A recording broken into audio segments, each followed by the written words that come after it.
Hello students, welcome back to my channel. Today we are going to talk about one of the most important topic of organic chemistry और वो है functional groups in organic compounds. Okay, but before I start with the lecture, I'd like to request you to please subscribe to my channel. If you find this video useful, please give it a like, share it with your friends and press that bell icon so that you get notified every time I upload a new video. Thank you so much. Now let's get started. सबसे पहले तो ये functional group होता क्या है. Suppose आप कोई chemical reaction कर रहे हो, तो केमिकल रिएक्शन करने की वजह से आपके कंपाउंड में जो पार्ट चेंज होता है which undergoes a change, that is called as functional group. That is one thing कि केमिकल रिएक्शन में आपके कंपाउंड का या ऑर्गेनिक मॉलिक्यूल का जो पार्ट चेंज होगा उस पार्ट को हम फंक्शनल ग्रुप कहते हैं. या सेकेंडली, फंक्शनल ग्रुप वो होता है जो आपके ऑर्गेनिक मॉलिक्यूल का या ऑर्गेनिक कंपाउंड का प्रॉपर्टी डिफाइन करता है. यानी कि अगर आपके सामने कोई कंपाउंड रख दिया जाए और उसमें कोई एक ऐसा स्पेसिफिक ग्रुप हो, तो वो उस ग्रुप को देखकर ही आप उस कंपाउंड का प्रॉपर्टी बता सकते हो. ऐसे ग्रुप को बोला जाता है फंक्शनल ग्रुप. नाम में ही इंडिकेट करता है फंक्शनल, यानी कि ये कंपाउंड के फंक्शंस के बारे में बताता है, उसके प्रॉपर्टीज़ के बारे में बताता है. ना ऑर्गेनिक केमिस्ट्री में there are many functional groups और आपको फ़िलहाल फंक्शनल ग्रुप्स लर्न करना है. जैसे जैसे आप आगे जाओगे, 11th स्टैंडर्ड में भी आगे जाओगे, 12th में जब आप चैप्टर्स करोगे, तो इन फंक्शनल ग्रुप्स पे आपको इंडिविजुअल चैप्टर्स होंगे because it is a very vast topic. Okay, so फिलहाल हम लोग सिर्फ डिस्कस करने वाले हैं about functional groups. Now this video will be divided into 2 parts. तो एक पार्ट में मैं कुछ कॉमन फंक्शनल ग्रुप्स डिस्कस करूँगी और दूसरे पार्ट में हम बाकी जो फंक्शनल ग्रुप रह जाते हैं वो डिस्कस करेंगे. Okay, so now let's start with the functional groups. The first functional group and the most common one is halide. Okay, ना जब भी हैलाइड आता है तो हैलाइड का मतलब होता है I am talking about halogens. Okay, halogens मतलब कौन कौन होता है हैलोजेंस के अंदर. हैलोजेंस के अंदर we have fluorine, chlorine, bromine, iodine and astatine. Okay, now astatine is a radioactive halogen, so generally we never talk about it. So हम लोग एस्टेटाइन के अलावा जितने भी फंक्शनल ग्रुप्स हैं हम सिर्फ उन्हीं का बात करेंगे. So that's fluorine, chlorine, bromine and iodine. So my first functional group is halide. Halide is represented as X. Okay, यानी कि अगर आपको हैलोजन को रिप्रेजेंट करना है तो आप उसे रिप्रेजेंट करोगे using a letter X. Okay, X क्या रिप्रेजेंट करता है? X represents some halogen atom. ना यहाँ पे मैंने बॉन्ड X लिखा हुआ है. ये बॉन्ड क्या इंडिकेट करता है? There is only one bond, यानी कि हैलोजन का वैलेंसी 1 होता है. That is why I am writing a bond, यानी कि इस साइड हैलोजन से कोई भी ग्रुप अटैच हो सकता है. Okay, so this is the structure of functional group. Now if I want to write an example, suppose I write CH3Br. Okay, CH3Br का नाम क्या हो जाएगा? It will be named as methyl bromide. Okay, now CH3 को मैंने methyl लिखा है. Methyl इसलिए बिकॉज अल्काइल ग्रुप्स के बारे में आपको पढ़ना है. अल्काइल ग्रुप्स वो होते हैं जब आप अल्केन में से एक हाइड्रोजन कम करोगे तो आपको जो मिलेगा वो अल्काइल ग्रुप्स हैं. फॉर एग्जाम्पल मीथेन है, राइट. मीथेन का फॉर्मूला होता है CH4. तो अगर CH4 में से मैं एक हाइड्रोजन कम कर दूं तो मुझे क्या मिलेगा? मुझे मिलेगा CH3. मतलब मीथेन बन जाता है मिथाइल. सिमिलरली ईथेन बन जाएगा इथाइल, प्रोपेन बन जाएगा प्रोपाइल एंड सो ऑन. तो आपको सिर्फ करना क्या है, आपका जो अल्केन है उसमें से एक हाइड्रोजन आप कम कर दो तो आपको मिलेंगे अल्काइल ग्रुप. ठीक है, तो ये मैंने उसका एक एग्जाम्पल लिखा है और methyl bromide is the common name. Now मुझे अगर इसका जनरल रिप्रेजेंटेशन लिखना है तो I am going to write it as RX, where ये जो R है ये अल्काइल ग्रुप को रिप्रेजेंट करता है। इस R के बदले कोई भी अल्काइल ग्रुप हो सकता है। यहाँ पे मिथाइल है, मिथाइल की जगह इथाइल, प्रोपाइल, ब्यूटाइल कोई भी हो सकता है। और यहाँ पे X है तो X के बदले कोई भी हैलोजन हो सकता है, that is it can be fluorine, chlorine, bromine, iodine, anything out of the four. Okay, so that is my first functional group, that is halide. Halogens के लिए हैलाइड लिखा जाता है। Now the second functional group that we have is cyanide, and cyanide is also called as nitrile. Okay, cyanide को क्या बोला जाता है? cyanide को nitrile भी बोला जाता है। Now how do I represent, या cyanide का functional group क्या होता है? Cyanide is C triple bond N. It is many a times write only as CN. Okay. Now C triple bond N का क्या मतलब है? यहाँ पे कार्बन का वैलेंसी देखो 4 होता है, दैट मीन्स इसके आसपास 4 बॉन्ड्स होने चाहिए। So I have 3 bonds here and there is 1 bond. Nitrogen का वैलेंसी 3 होता है, so I have 3 bonds and there will be a lone pair. Okay, तो इस तरह से हर बार डिटेल में लिखना ज़रूरी नहीं है, आप सिंपली CN भी लिख सकते हो। इसका रिप्रेजेंटेशन आएगा अगेन RCN आएगा। Is that clear? अब अगर एग्जाम्पल लिखना है तो सपोज आई राइट CH3CN, तो CH3CN का नाम हो जाएगा मिथाइल साइनाइड। ओके, CH3 का मतलब है methyl and CN is cyanide. Now methyl cyanide को एक कॉमन नेम दिया गया है, स्पेशल नेम दिया गया है, it is also called as acetonitrile. Okay, methyl cyanide को और क्या बोला जाता है? It is called as acetonitrile. Now let us talk about the next functional group. The third functional group is isocyanide. Okay, isocyanide. Now cyanide और isocyanide एक दूसरे के आइसोमर्स हैं। आइसोमर्स हम आगे डिटेल में डिस्कस करने वाले हैं। ना साइनाइड और आइसोसाइनाइड में सिर्फ एक ही डिफरेंस है, वो डिफरेंस ये है कि साइनाइड वो CN, okay, isocyanide is NC। तो आइसोसाइनाइड का भी स्ट्रक्चर इसी तरह से होता है, there is N triple bond C। लेकिन यहाँ पे थोड़ा सा डिफरेंस ये है कि यहाँ कार्बन और नाइट्रोजन दोनों का वैलेंसी कंप्लीट था, दोनों का वैलेंसी सेटिस्फाइड था। कार्बन का वैलेंसी 4 होना चाहिए, नाइट्रोजन का वैलेंसी 3 होना चाहिए, तो यहाँ पे वो वैलेंसी सेटिस्फाई हो रहा था। लेकिन यहाँ पे नाइट्रोजन के आसपास 4 बॉन्ड्स हैं, यानी कि नाइट्रोजन के केस में एक बॉन्ड एक्स्ट्रा आ गया है, और कार्बन के आसपास 3 बॉन्ड्स हैं, यानी कि कार्बन के पास एक बॉन्ड कम है। So what will happen now, this nitrogen will bear a positive charge and carbon will bear a negative charge. Cyanide में कोई चार्ज नहीं थे क्योंकि दोनों एलिमेंट के वैलेंसी कंप्लीट थे, पर आइसोसाइनाइड में चार्ज आएंगे बिकॉज दोनों में से किसी का भी वैलेंसी सेटिस्फाइड नहीं है। ओके, इसका जनरल रिप्रेजेंटेशन आएगा ऑफ कोर्स RNC। एग्जाम्पल के लिए हम ले सकते हैं CH3NC, इसका नाम आएगा methyl isocyanide. Okay, so that is my next functional group, that is isocyanide. Let us talk about the next one. The next one is nitro group. Okay, next है nitro. Now nitro को हम लोग इस तरह से लिख सकते हैं, it is NO2 basically. So there is a nitrogen जिसके साथ ऑक्सीजन्स कुछ इस तरह से अटैच्ड हैं। Now ये नाइट्रोजन के आसपास if you can see there are 4 bonds, correct. यहाँ पे जब नाइट्रोजन पे 4 बॉन्ड्स थे तो हमने पॉजिटिव चार्ज रखा था, तो नेचुरली यहाँ पे भी पॉजिटिव चार्ज आएगा। अब पॉजिटिव चार्ज को बैलेंस करने के लिए we need to have something that is negative. So if you look at this oxygen, oxygen का वैलेंसी 2 होता है, मतलब उसके आसपास 2 बॉन्ड्स होने चाहिए, लेकिन यहाँ पे इस ऑक्सीजन के पास एक ही बॉन्ड है, that is why this oxygen will bear a negative charge. Okay, so इसे मैं सिंपली ऐसे भी लिख सकती हूँ RNO2। ओके, R होगा and this can be written as NO2। ये मैंने डिटेल में लिखा हुआ है, आप इसको हमेशा ऐसे शॉर्ट में भी लिख सकते हो। एग्जाम्पल के लिए लेट अस टेक CH3NO2, आप CH3 के बदले दूसरा अल्काइल ग्रुप भी ले सकते हो। सो अभी ये जो CH3NO2 है इसका नाम आएगा नाइट्रोमीथेन।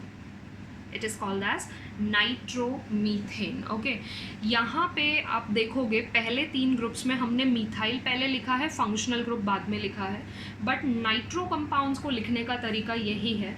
नाइट्रो कंपाउंड्स के केस में आपको नाइट्रो ही पहले लिखना होगा और करस्पॉन्डिंग अल्केन का नाम आप बाद में लिखोगे. Okay, that is the rule. So that is why I have written this as nitromethane. Now let us talk about the next functional group. Next functional group जो है वो है alcohol. Very very important. 12th standard में आपको alcohol के ऊपर पूरा chapter पढ़ना है, ठीक है. अल्कोहल का फंक्शनल ग्रुप होता है OH. General representation is ROH. This time let us take C2H5OH. Okay, now CH3 को हमने क्या बोला था, मिथाइल बोला था, तो C2H5 क्या होगा, C2H5 इज इथाइल. सो इस कंपाउंड का नाम आ जाएगा ethyl alcohol. Okay, so I have C2H5OH, that is ethyl alcohol. The functional group of alcohol is OH. Now the next one is phenol. Okay, अब ना अल्कोहल और फिनॉल में similarity ये है कि दोनों का फंक्शनल ग्रुप OH ही होता है. Okay, both have the same functional group. इसका भी फंक्शनल ग्रुप OH ही है. बट द डिफरेंस इज कि अल्कोहल्स के केस में ये जो OH है that is attach to alkyl group. Okay, R से अटैच्ड है. लेकिन फिनॉल्स के केस में ये जो OH है that will be attach to AR. Now when I write AR का मतलब होता है एरोमेटिक रिंग. एरोमेटिक रिंग का मतलब होता है बेंजीन. ओके, सो अगर OH बेंजीन से डायरेक्टली अटैच्ड है तो उस कंपाउंड को फिनॉल बोलते हैं. अल्कोहल कब बोलेंगे, जब वो बेंजीन से अटैच नहीं है. बेंजीन के अलावा और किसी ग्रुप से अटैच्ड है तो अल्कोहल, बट अगर वो बेंजीन से अटैच्ड है तो उसे फिनॉल बोला जाता है. सो बेंजीन हम लोग कैसे लिखते हैं, we draw a hexagon and then we write like this. Okay, so ये वाला जो कंपाउंड है इसका नाम फिनॉल ही है. ओके, इसे फिनॉल ही बोला जाता है. सो अल्कोहल और फिनॉल का फंक्शनल ग्रुप सेम है, that is OH. But what is the difference, in case of phenol क्या होता है, OH जो है वो डायरेक्टली बेंजीन से अटैच होता है. लेकिन अल्कोहल्स के केस में OH is not attach to benzene, OH is attach to alkyl group. Okay, so that is about phenol. Now let us take the next example or the next functional group. The 7th functional group is amine. Okay, now when I say amine आपके दिमाग में पहले आएगा ammonia. Okay, now ammonia का formula क्या होता है, NH3 होता है. Amines are derivatives of ammonia, यानी कि अमोनिया में जो 3 हाइड्रोजन्स है ना, तो आप एक एक हाइड्रोजन को रिप्लेस करते जाओगे अल्काइल ग्रुप से. So you will get corresponding amines. Okay, so सबसे पहला जो अमाइन होगा that is called as primary amine. Okay, primary amine is the first amine. So primary amine के लिए आपको क्या करना होगा, अमोनिया का फॉर्मूला होता है NH3, उसमें से आप एक हाइड्रोजन हटा दोगे. ओके, सो NH3 से अगर मैं एक हाइड्रोजन कम कर दूं तो मुझे क्या मिलेगा, I will get NH2. So that is my primary amine which will be represented as NH2. उसका जनरल रिप्रेजेंटेशन आएगा RNH2. ओके, अब R के बदले सपोज मैंने लिखा C2H5NH2, सो इस कंपाउंड का नाम आ जाएगा इथाइल अमाइन.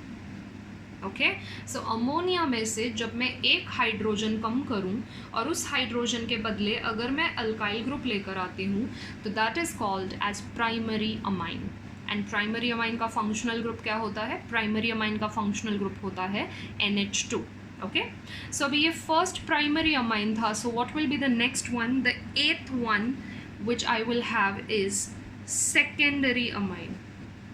ओके, तो फिर सेकेंडरी अमाइन क्या होगा, अमोनिया में से आपको 2 हाइड्रोजन्स कम करना है. तो NH3 में से अगर मैं 2 हाइड्रोजन्स कम करूं तो मेरे पास बचेगा क्या, NH बचेगा. जितने हाइड्रोजन्स कम कर रहे हो उतने बॉन्ड्स बनाओगे आप. यहाँ से मैंने एक ही हाइड्रोजन कम किया था इसलिए एक बॉन्ड बनाया. यहाँ से मैंने 2 हाइड्रोजन्स कम किए हैं तो मैंने 2 बॉन्ड्स बनाए हैं. ठीक है, तो अब यहाँ पे क्या होगा, आई will have RNHR.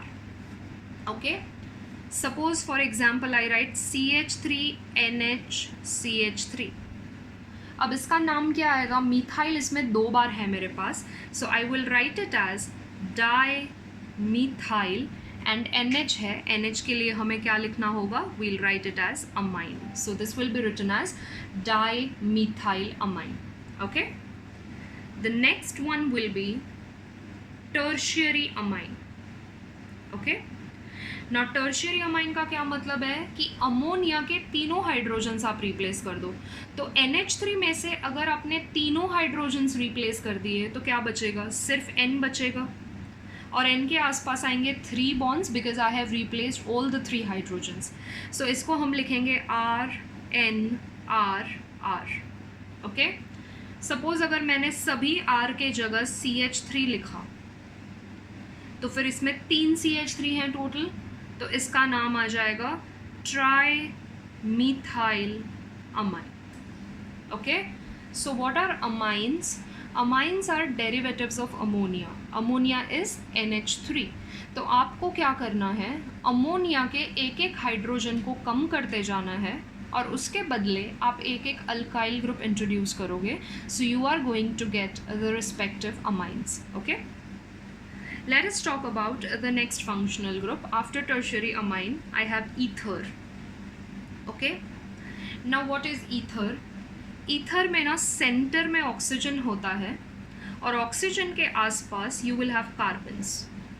Okay, so if oxygen is linked to carbon atoms on either sides, it is called as ether. Ether is COC. COC is the functional group of ethers और उसका general representation आएगा ROR. Okay, now ROR is a general representation but the functional group is COC. You have to remember this. So suppose I take CH3OCH3. Okay, तो यहाँ पे भी हमने क्या लिया है? We have taken 2 methyl groups. So इसका नाम आ जाएगा dimethyl ether. Okay, this will be named as dimethyl ether. Let us take the next one. Now ether के बाद what do I have is I have aldehyde. Okay, now aldehyde का functional group होता है C double bond OH या simply it is written as CHO. Okay, aldehydes का functional group होता है C double bond OH या it is only written as CHO. नाउ जिस भी कंपाउंड में C डबल बॉन्ड O होता है उसे कार्बोनिल कंपाउंड कहते हैं. In general the compounds having C double bond O group are called as carbonyl compounds. Okay, now I have R C double bond OH. Okay, अब R के बदले suppose मैंने CH3 लिया, so I will have CH3 C double bond OH. इस compound का नाम आएगा एसिटैल्डिहाइड. ठीक है, सो एल्डिहाइड क्या होता है? C डबल बॉन्ड OH या उसे आप सिंपली CHO भी लिख सकते हो. और जिन कंपाउंड्स में C डबल बॉन्ड O होता है उन कंपाउंड्स को बोला जाता है carbonyl compounds. The next functional group in this category is ketone. अब कीटोन और एल्डिहाइड में थोड़ा सा ही डिफरेंस है तो आप ध्यान दो. Ketone is C double bond O. Okay, aldehyde के केस में क्या था? एल्डिहाइड के केस में मैंने एक हाइड्रोजन लिखा था, कीटोन में एक भी हाइड्रोजन नहीं है. एल्डिहाइड में कम से कम एक हाइड्रोजन होना कंपलसरी है. अल्काइल ग्रुप के हाइड्रोजन का बात नहीं हो रहा है. I am talking about free hydrogen which is attach to C double bond O. ठीक है, दोनों भी हाइड्रोजन्स हो सकते हैं एल्डिहाइड में. सो अगर यहाँ पे भी हाइड्रोजन है तो उस एल्डिहाइड का नाम होता है फॉर्मेल्डिहाइड. लेकिन कीटोन्स के केस में दोनों में से एक भी जगह हाइड्रोजन नहीं होने चाहिए. कीटोन्स में सिर्फ अल्काइल ग्रुप्स होने चाहिए. तो कीटोन्स का जनरल रिप्रेजेंटेशन आएगा R C double bond O R. And suppose अगर मैंने R के बदले अगेन CH3 लिया, so I will get CH3 C double bond O CH3. इस कंपाउंड का नाम है acetone. Acetone is in nail paint remover. Okay, that is this compound. Okay, so aldehyde और कीटोन में सिमिलैरिटी क्या है कि ये दोनों कार्बोनिल ग्रुप्स हैं and what is the difference between the two कि एल्डिहाइड में कम से कम एक हाइड्रोजन कार्बोनिल ग्रुप से अटैच होना चाहिए एंड कीटोन में एक भी हाइड्रोजन नहीं होना चाहिए, दोनों अल्काइल ग्रुप्स होना चाहिए. ठीक है. The next one is called as carboxylic acid. Okay, carboxylic acid. Now what is carboxylic acid? Of course उसमें C डबल बॉन्ड तो होगा ही because we are talking about carbonyl compounds. यहाँ पे OH है, यानी कि कार्बोनिल और अल्कोहल के कॉम्बिनेशन को कार्बोक्सिलिक एसिड बोला जाता है. इसे आप COOH भी लिख सकते हो. General representation RC double bond OH. R के बदले यहाँ पे H भी हो सकता है. ओके, अगर R के बदले H हुआ तो उस कंपाउंड का नाम होगा फॉर्मिक एसिड, बट यहाँ पे मैं R के बदले CH3 ले रही हूँ तो इस वाले कंपाउंड का नाम हो जाएगा acetic acid. Okay, acetic acid is one of the constituent of vinegar. Okay, vinegar में एसिटिक एसिड होता है जिसकी वजह से विनेगर को वो पंजेंट स्मेल और टेस्ट होता है. और अगर यहाँ पे मैंने H लिखा होता तो वो HC double bond OH formic acid होता ना. जो रेड एंट्स होते हैं उनको ग्रीक में फॉर्मिका बोला जाता है. ग्रीक लैंग्वेज में जो रेड एंट्स होते हैं उन्हें फॉर्मिका बोला जाता है. ना रेड एंट अगर आपको बाइट करता है तो आपको बहुत पेन होता है, इचिंग होता है.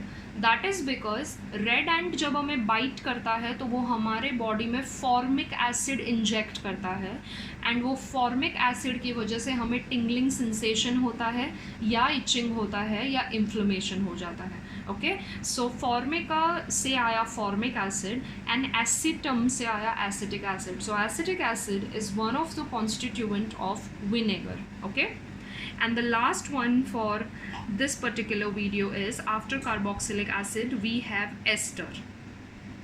Now carboxylic acid and ester are quite similar. The only difference is ester is represented like this. Carboxylic acid में OH था, यहाँ पे OR है. Okay, so I can write it as COOR. General representation RC double bond OR. And if I want to take an example of ester, let us say I take CH3 C double bond O and यहाँ पे R के बदले suppose मैंने लिखा C2H5.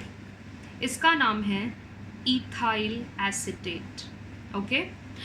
Now esters जो है ना, they are very very sweet smelling compounds. उन्हें ना fruity smell होता है. एस्टर्स है ना ऑलमोस्ट जितनी खाने पीने की चीज़ें तुमको पसंद है वो सब में होता है. वनीला आइसक्रीम में एस्टर होता है जिसका नाम है वैनिलीन. ओके, तो वनीला आइसक्रीम को जो टेस्ट या जो फ्लेवर होता है या उसका जो स्मेल होता है that is because of the presence of vanillin in it, जो कि एक एस्टर है. फिर जो आपके घर पे टोमेटो केचप आता है, टोमेटो केचप में सोडियम बेंजोएट ऐड किया जाता है एज अ प्रेजर्वेटिव. ओके, वो एक सॉल्ट है बट उसके भी बहुत सारे डेरिवेटिव्स होते हैं जो कि एस्टर्स होते हैं.